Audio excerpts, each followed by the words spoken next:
Ocala's information station, 1370 WOCA. Ocala.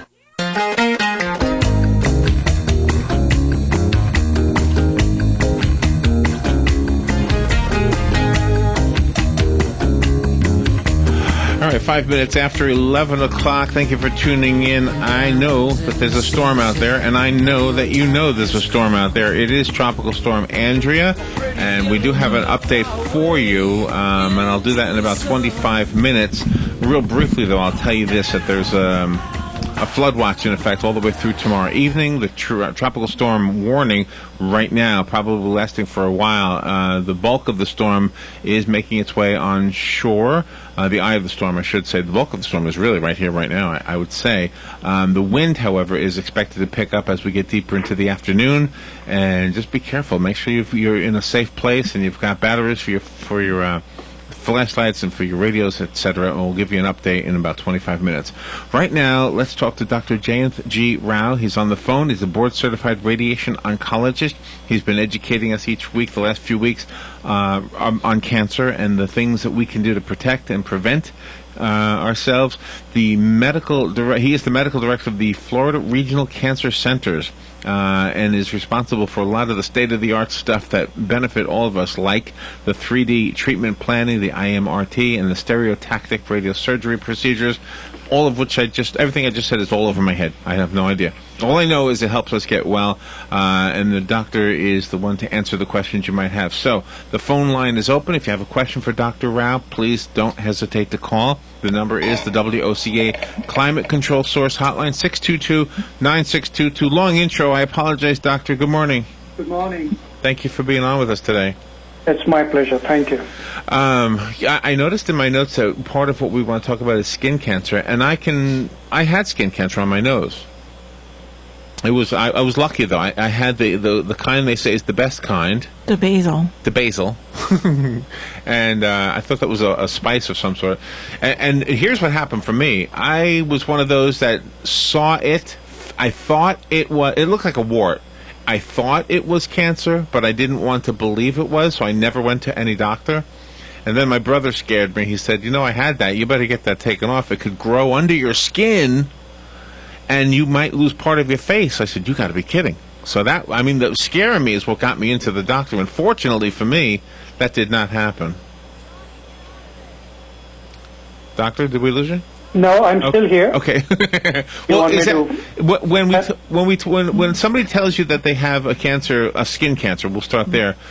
That is the good kind. That's what they told me. Basil is the good kind. Melanoma is the bad kind, and then there's one in between. Squamous cell. Yeah. Right.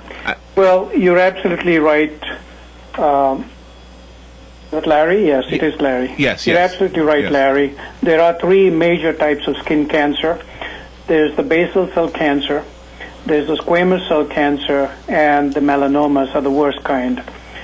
The name is derived from the fact that basal cells is one layer deep below what you see in the skin surface. Squamous cell is just one layer superficial, and the cancer cells arise from the squamous cell, so it's called squamous cell. And melanomas, of course, are from melanocytes, which are way deep in the epidermis. There's the epidermis, there's the dermis, and then there is the connective tissue and fat and everything else in the skin. Mm-hmm. Skin being the largest organ in the body, one sees skin cancers more commonly than you see other cancers. Basal cell cancers occur usually in the elderly population. I'd like to say 65 and above. And if you draw a line from the corner of your lip to the ear lobules, the space above that region is the area where you see mostly basal cell cancers. Really? It can happen around the eyes, it can happen on the nose, ear lobules, lips, upper lip, etc. Those are the common sites. Of course, it can happen anywhere, but those are the more common sites.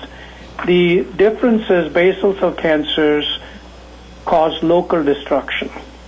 They don't necessarily metastasize to other body parts. Wherever they arise, they can erode and cause some local destruction. For instance, if it arises on the nose has a cartilage, not a bone, and cartilage doesn't isn't good enough or strong enough as a bone to stop the progression of the cancer. So it can make a hole in the bone if left too long untreated. Similarly, on the ears, that's a cartilage too, and it can pretty much look like somebody took a scissors and cut off a piece of the ear. So it can cause local destruction. And near the eyes, there's hardly any muscle. It's skin and bone underneath, and with little connective tissue. Therefore, it can easily cause destruction and cause your eye to close, and I've seen those as well. So basal cell causes local destruction, in short. Squamous cell can spread to depending on the size, of course. If the larger the size, it has a tendency to spread to the nearest lymph nodes where it drains to. So one wants to treat these as early as possible, not because they metastasize, but because they may cause some local destruction and may seem unsightly. Now, when I went to have the cancer that I just told you about removed, the doctor got it completely, and then he did a little look at all the skin on my body to see if I had anything else. And on the back of my hands, I had these like little, I guess I called them white scabs. I didn't even know they were anything. And he said they were precancers, and he said just keep an eye on them. So I've been watching them for the last few years. That nothing's really happened with them. But I have two things I want to ask. Well, I want to ask you about them just in general. What are they? And the other thing, I just want to tell you this, and it might sound like a nutty thing, but I do a radio show, so I speak to a lot of nutty people. And one of You're not one of them, doctor. No. Well, this is why I'm asking you, because, well, I heard something, and I don't know. I tried it anyway, and what I was told was to wash the back of my hands with baking soda, and it would get rid of them. And it didn't get rid of them. No. But I think it slowed it down. I don't know. So what? Talk to that a little bit, and maybe there's a myth there that you need to bust. Well, from what you've described, it sounds like solar keratosis. You know, that when the skin is damaged. Now, let me go one step back. Most of these skin cancers, if not all of them, are caused because of chronic exposure to sunlight. Right? So if you've been employed as, let's say, on the golf course, in hot weathers like in Florida, or in Australia, if you're a sun worshipper, you're a beach boy or whatever, you're likely to see more skin cancer. So sunlight, UVA rays, cause the damage to the skin surface, to the cells.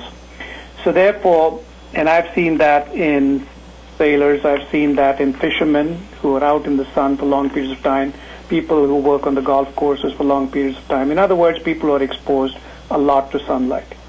Now, what you're talking about is when there's a damage to the skin, obviously cancer doesn't develop readily. The damage is shown as solar keratosis. Solar being sun. Keratosis is those white patches you're talking about. Okay. And they can appear anywhere on the skin and make the skin look rough.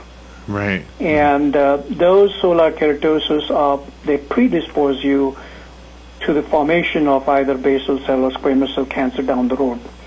So you see a lot of that even in people who develop the full-fledged basal cell or squamous cell cancer. You also see keratotic lesions on the skin, on all the exposed parts of the body. Okay. So that's essentially what they are. And I don't think baking soda would get rid of them. Okay. Because it's the damage sustained through years of exposure to sunlight. Okay. Now, I have some questions from people who wrote in questions. So let me start with one from a lady named Anne. Okay. And this is what it says. It says, she asks, is there a correlation between other illnesses and cancer? And she goes on to say, I realize there have been wonderful advancements in the treatment. My mother had a tumor in her lung and arthritis. When the tumor was removed, the arthritis improved. Yes, there is a correlation, particularly with autoimmune disorders such as rheumatoid arthritis. Now, rheumatoid arthritis is sometimes associated with breast cancer, lung cancer, melanomas, other skin cancers, myelomas, which are blood cancers or plasma cell cancers, lymphomas or lymph node cancers, leukemias, colorectal cancers, prostate cancer is decreased when you have rheumatoid arthritis, though. So there is some association with rheumatoid arthritis. Autoimmune disease, meaning your body doesn't recognize itself as its own cells. It sees it as foreign objects and mounts an attack. So there are conditions like lupus erythematosus, rheumatoid arthritis, and ankylosing spondylosis. These are all autoimmune disorders. So yes, they are associated with some cancers, and definitely you improve the arthritis, the rheumatoid arthritis in this case, and the cancer improves. Oh, okay. And can you predict that?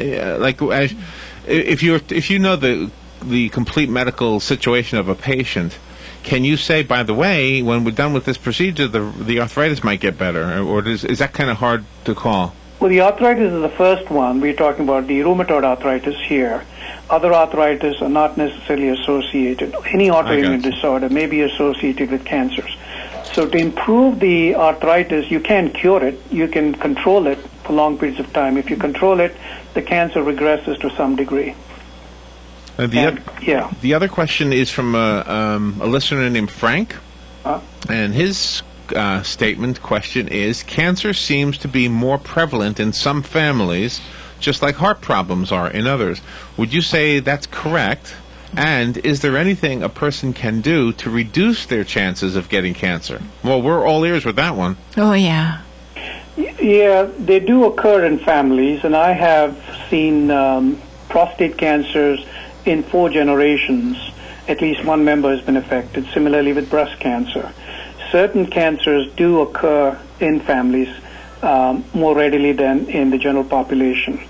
Can you do something about your genetics? Well, you remember you have to acquire a defective gene from one of your parents to call it a genetic cancer.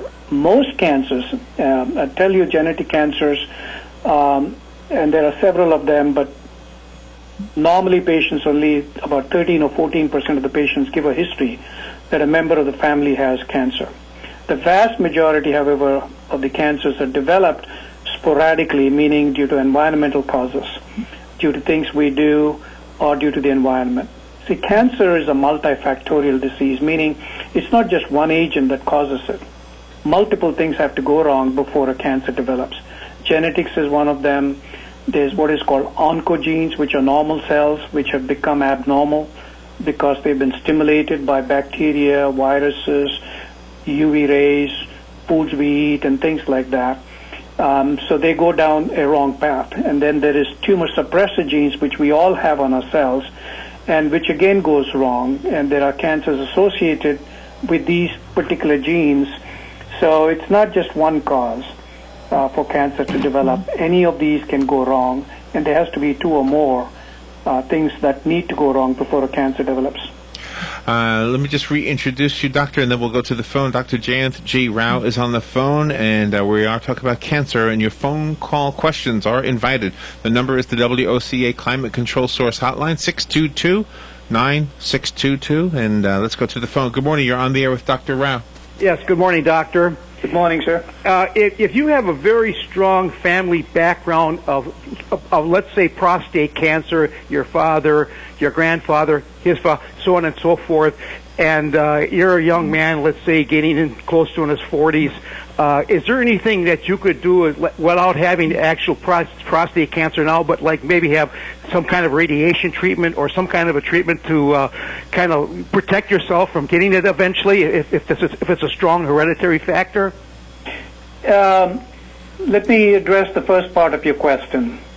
As we just talked about a little while ago, it does occur in families, and it's more prevalent if you have a strong family history. Right. Therefore, the American Cancer Society will have you believe that you start your screening process. Normally, screening is started at the age of 50 on. Every year you're supposed to have a blood test called PSA, right, and a rectal examination from the age of 50. But if you have a family history, you start early. You start from the age of 40. I tell my patients with prostate cancer or breast cancer to tell their kin, if they have sons with to inform them that they should start their screening process earlier, from the age of 35 or 40. And that is accepted by the American Cancer Society and by most insurance companies now. Now, the second part of your question is, can you do something about it like in the case of breast cancer, where I think, what's the actress's name? Angelina Jolie. Right. Who just recently had a bilateral mastectomy, both sides. Well, you can't do that in prostate. It used to be done in the past where the testicles were removed completely, but nobody would want that. No. Not me. No. So today, no, because these cancers can be caught early if you screen them, and they can be cured long term. Why would anybody want to go through treatment when there is no diagnosis established? Yeah. There's controversy even with what Angelina Jolie did. Right. People who say that was a very drastic step. She did not need to do that, Yeah. but she felt comfortable with the decision. Recently, there's been a lot of talk about the PSA not being as good as a test as they thought it was. Is there any other kind of a test that could be in replace of that? Well, right now we have nothing but the PSA. Yeah. There are variations of the PSA that you would see urologists adapt from time to time, PSA percentage, PSA velocity, all these things. None have stood the test of time. So right now, until a better test comes along, we have to depend on the serum PSA, which is a blood test. Right. It is not perfect. On its own, the pickup rate with the PSA alone is only about 40% or less sometimes. But you combine that with a rectal examination done by an expert, like a urologist or a radiation doctor like me, your pickup rate goes up to 60% or so. And that's the best we have, because Right. insurance companies will not pay for more expensive tests like prostatine scans and MRI scans of the breast, of the prostate and things like that. So that's all we have, unfortunately. Yes, there's controversy because we are running out of money, and the insurance companies are barking at any of the tests, saying, why do we have to pay so much money for screening when you're only catching 1 out of 1,000 or whatever, less than 5%? Thank you very much. We have that 1 out of 1,000 that was grateful for it, I bet. We do have another phone call. Let's go to the phone. Good morning. Thank you for calling. You're on the air with Dr. Rao. Yes, Dr. Rao, I have a question for you, please. Sure. I have had breast cancer 3 times. I've had implants 3 times. This last time, my implants have encapsulated, and I'm waiting for surgery to remove them. My question is, how often does this happen? Well, it depends on the type of implants. There are saline implants, there's silastic implants, different types of implants. There's reconstruction with muscles, from the side of your chest, if you like, or from the, front part of the abdomen. Regardless, when you do these artificial implants, like saline implants or silastic implants, they are bound to lose their shape over a period of time, and therefore they need to be adjusted and things like that. I've had some patients who've told me they'll never have it again because it's a nuisance, while some people are happy with what they've had. It's very difficult. It's an individual thing. It is common for the implants, such as the saline and the silastic implants, to go out of shape. If you remember, not so long ago, people had silastic implants and they leaked and caused significant problems on the skin. Right. Yeah, so those things are done less frequently now than saline implants. Yeah, mine are saline, Yeah. and I've made the decision to remove them and not have them replaced. Well, I don't blame you at all, because how often can you get these things readjusted? Right, and the pain has been excruciating. Absolutely. I've heard that. I've had one nurse myself who said she'll never have it done. Right. It wasn't what she... So that's the decision I've made. And I just wondered, if it was a common thing for them, because this has been going on 9 years with 9 sets of implants, and I never had a problem before, and these have been in almost a year and a half. Right. But I did have 6 weeks of radiation after the implants were implanted, and they seem to indicate to me that's probably why it brought it on, and much quicker than maybe normally. Would you agree with that? Not necessarily. One of the other thing, and let me take a step back again. One of the problems also that one faces with implants is that if there's a recurrence, and there can be a recurrence after breast cancer, yes, they're more difficult to detect because the implants, just like dense breast tissues, appear very dense on a mammogram. Correct. So detection becomes difficult. That's another reason why doctors like me would say, only if you have to have it, but remember that this is going to be a problem down the road. Right. The second thing is, yes, it depends upon what type of radiation was done. See, I have the expertise in doing what's called brachytherapy, and there are very few of us in the country who do them. I've done brachytherapies under the elastic implants or saline implants without any change in the cosmetic result. You can also do external beam radiation provided you're aware of it. Right. And yes, sometimes there will be some distortion in the shape, but not always. Right. Also My depends on the radiation technique was and the done on a machines and Tomo whatnot. radiation machine. Pardon? Say it again. Tomo. The machine, the machine and the expertise. Machine called a Tomo. The names like tomotherapy and proton beam therapy really don't mean much because they all do what is called intensity modulated radiation, which is focused radiation to a spot or to the breast in this case. Okay. All right. Thank you very much. You're welcome. All right. Okay. Doctor, could you explain what you and she were just talking about? And there was a word you used called Reiki. Did I understand that right? Right. It's a Greek word. Like most medical terminology, Greek words creep into the medical terminology and have been for several years. Reiki means near. Therapia means treatment. Okay. Anytime you put the radiation source into a tumor or close to a tumor in proximity, in order to deliver the radiation dose to that site without affecting the normal structures, that's called brachytherapy. Okay. For example, in the case of prostate cancer, if you put seeds into the prostate, it's called brachytherapy. I started a technique called high-dose rate brachytherapy, which is not a permanent seed, but a temporary seed into the prostate. That's brachytherapy. We do a lot of breast implants for brachytherapy, which is a 5-day treatment instead of the conventional 6 weeks of treatments. So that's brachytherapy. We could do that in any accessible body site, head and neck, legs, arms, whatever, even skin cancers. Now we've started doing that.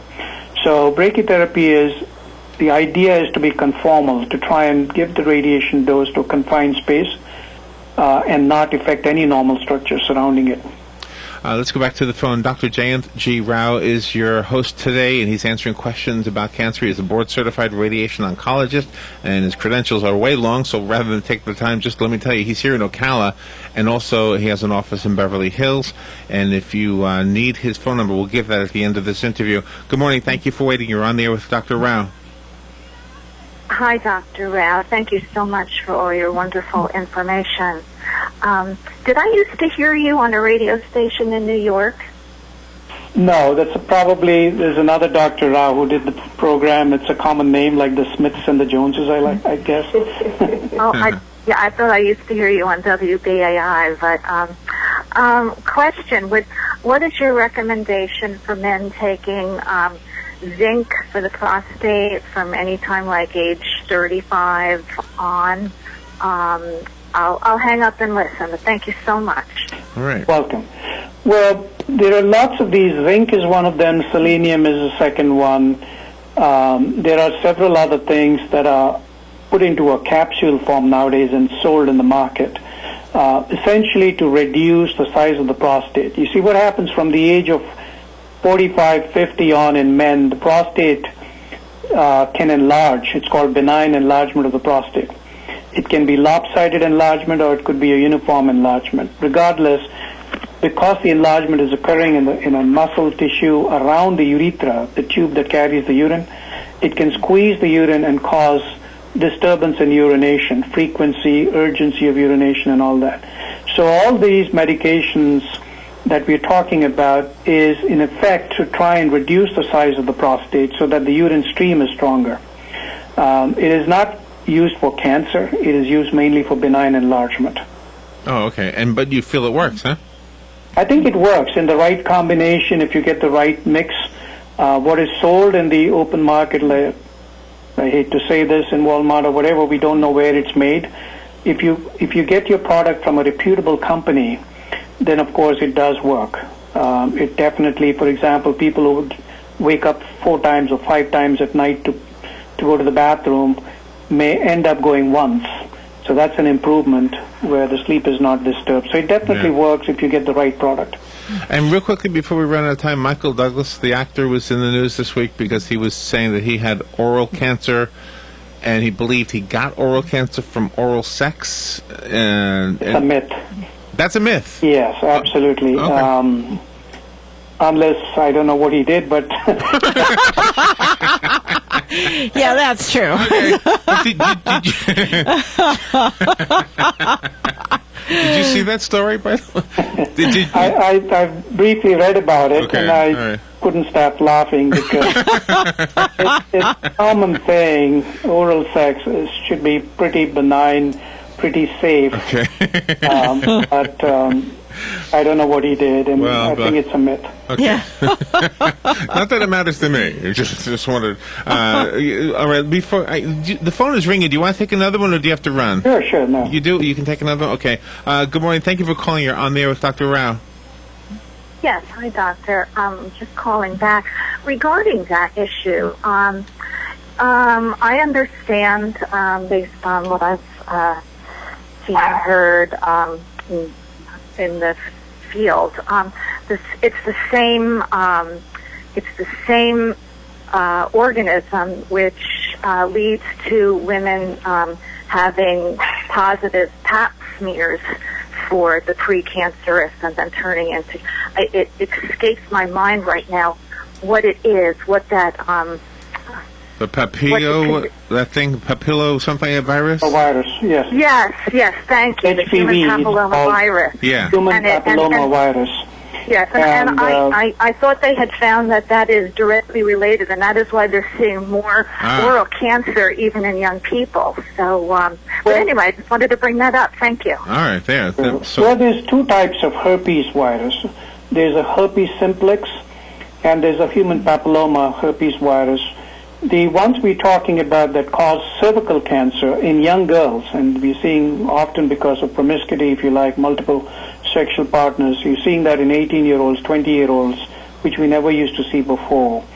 That is mainly caused by HPV or human papilloma virus, 6, 11, 16. There are some of those that cause that. Not all of them do. When we talk about oral herpes, that is herpes simplex. It's a different virus. So it doesn't, and people get cold sores, for example, and that is herpes simplex virus, very different from papilloma virus.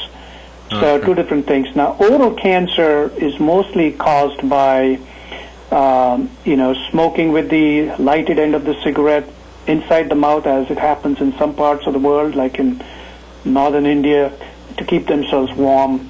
People who chew betel nuts, a lot and keep this in the pouch in their cheek, they can get cancers. People can get gum cancer and other cancers from smoking, constant marijuana use, or smoking and alcohol combination, which is lethal. Those are the more common causes of oral cancers, rather than oral sex or, papilloma viruses. Wow. In India, they put the lid end in their mouth of the cigarette? It's in some parts in the rural India where it's cold, to keep themselves warm rather, they would have the lighted end of the cigarette inside the mouth. Wow. And just to keep it warm. But then again, cigarette, as you know, contains tar and other carcinogens which can cause cancer over a period of time. Similarly, to keep themselves cold in certain parts of Kashmir, they used to carry coal around their waist, in a little bag or whatever, just to keep themselves warm. And they would end up with irritation of the skin from heat and ultimately cancer. So yes, there are different practices throughout the world and different cancers, of course. In Egypt, for example, bladder cancer is caused by hematobium from the soil, from the Nile Valley. Whereas in the United States, bladder cancer is not caused by that. It's caused mainly by smoking. Oh, wow. Wow. Well, I'm glad I stopped smoking. I gave up cigars a long time ago now, so I'm glad I did. Doctor, thank you for what you do for all of us. Before we say goodbye, can you give us some phone numbers? Sure. We have two centers, one in Ocala. The telephone number is 291-2495. And the other center is in Beverly Hills, which is about 26 miles away from here, from Ocala. And the number is 1100, area code 352. Okay. Doctor, thank you for educating us and for taking care of us, and be careful if you're out driving in this storm. Thank you. Thank you, Larry. All right. A pleasure. You're welcome. We'll take a little break, and we'll be right back. We're listening to WOCA News Talk 1370, Ocala's source for what's happening in today's hottest, up-to-date news and topics. Hey, Matt, I know Sunrise Automotive does auto stuff, but I need some tires for my truck. Can you recommend someone? Yes, I can. We do that. No, I mean I need them installed and balanced and all that. Yep, we do that. Well, my son needed his windows tinted. Yep, we do that. I need my too. seat replaced. Yep, we do that too. I need a new roof line, a new spoiler, and a new Yep, trunk. we can even do that too. Okay, I get it. I suppose you can also do a radio show too, huh? Well, as a matter of fact, join me every Monday at 10 for auto repair with personal care here on The Source. Of course you do. Don't ever miss a single edition of the Mike Huckabee Show. We're going to have a whole lot of fun talking the big issues of the day. We'll talk to the newsmakers and the issues that made them a newsmaker, as well as we'll bring you some entertainment, some fun. You never know what's going to happen on the Mike Huckabee Show. Don't miss it. Join Mike Huckabee every weekday from noon to 3 exclusively on WOCA The Source. All right, thank you. It's 25 minutes before 12 noon. We will have fun with Joe in just a little while, and in the spirit of the rainy day we're having, every single song in today's Fun with Joe is about rain, so we'll have some fun with that in just a little bit. Before we get to do something fun, though, let's talk about something serious, and that is the storm that is outside right now. For those who don't know, we are currently under a tropical storm warning. This is Tropical Storm Andrea, the first named storm of the storm season, which just began 5 days ago. And it is expected to continue to bring us rain and wind throughout the rest of today. We'll start to see a little bit of relief from this storm by this evening. The flood watch is in effect from the National Weather Service up in Jacksonville. For our area here in Marion County, the flood watch is in effect until tomorrow evening. The flood watch is based on the prediction that this storm will bring 3 to 6 inches of rain and some locally heavier amounts under the more persistent rain bands, and that's exactly the wording of the news release that they issued to us in the media. The other information, let me make sure I go through all this real quickly since I have a little bit extra time right now. If you have not taken preparations to protect yourself, if you are living in an old mobile home or some kind of a deteriorated condition, go someplace safer. That's the suggestion. That's the recommendation. It's not a mandate, but it is a suggestion from the National Weather Service, not from any local authorities, at least not that I've seen. If you have things outdoors, like my garbage pail is outside right now, and I can't get to it. And I imagine when I get home, if it's windy enough, it won't be standing, and it might not even be in front of my house anymore. I just didn't think when I left this morning. But anyway, if you have anything outside that you can bring in, get out of the wind, it'll, protect your item, first of all. It'll keep it in your possession, and it might just prevent an accident. If a garbage pail, for example, flies into the road, it could cause an accident. And I know you don't need me to tell you that, but it's just kind of a reminder. Also, if you don't have any batteries for your radio, for your flashlights, the weather is probably not so bad that you couldn't go get some right now. Hopefully you have them already. And this is a good This is a good test run, I guess you would say, for the future, the season that we just entered, because we'll probably have more storms. Let's hope not. And let's hope that this one is as mild as it looks. Right now it does look like a mild one, but that doesn't mean we should let up our guard. It is a bit stronger than it was this morning, actually. Tropical storm warnings are now in effect. Andrew's a little stronger, heading toward the Florida Big Bend area. And, of course, we're in that whole mix. There's new information, including some tornado watches. I don't see a tornado no tornado warning that I know of. The tropical storm warning, however, is for, if I read the list of counties, it's a lot of them. Marion County is in the list. So is Levy County, Alachua County, Citrus County, Lake County. So all of our neighboring counties are on the list as well. If you are out on the water for some reason, get in. Tropical storm warning continues for all of northeast Florida and southeast Georgia coastal waters. The flood watch in effect, as I mentioned earlier. And let's see if I'm skipping anything here. I guess that's it. Gusty winds are expected. Look for the winds to reach 35 to 45 miles per hour. And again, that's just another reminder to fasten things down, bring things in. If you have plants outside that were recently planted and the roots haven't taken hold yet, they could be uprooted if not secured properly.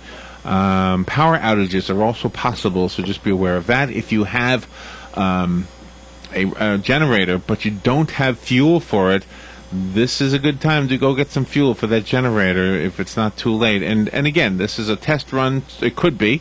You could look at it that way for the future, and that way we're all prepared. This one kind of caught us off guard a little bit. We didn't really see this one coming until just yesterday. So, all right, so that's all I really have to tell you regarding the information from the Weather Service. Now, I do have some information from our local municipalities about the storm, specifically about sandbags.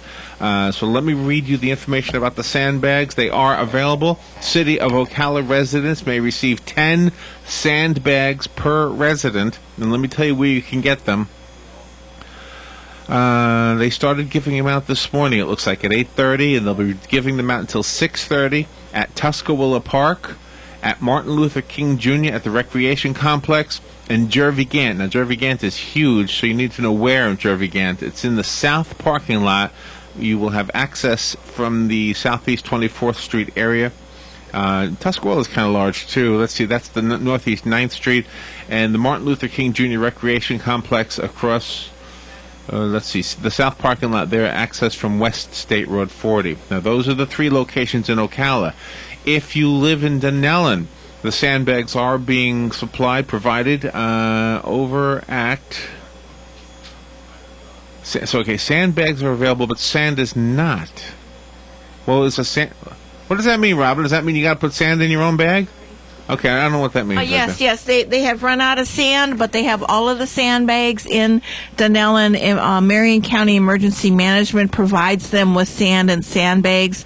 All of the local residents in Dunellen that have picked up the sandbags used up all the sand. They still have an abundance of sandbags, but you go down there and pick up your sandbags, and then you have to find your own sand. Okay, all right. And fill them up. But do the other sandbag places have sand in the bags? Okay. Yes, all right. So Bellevue is the only other one I wanted to mention, and they do not deliver sandbags, by the way. No. You have to go get them or get a friend to go get them. Let's see, at the Bellevue Water Tower. That's where you would get them in Bellevue. All right. Mm-hmm. Hopefully that helps the information. And, you know, I never intended to speak down to people. Sometimes when you talk about storms and you think to yourself, well, everybody knows this stuff, right? Yeah. But it's not that. It's that, you know, it's good to sometimes, you know, the one thing I would be reminded of, which I forgot, was to bring in my garbage pail.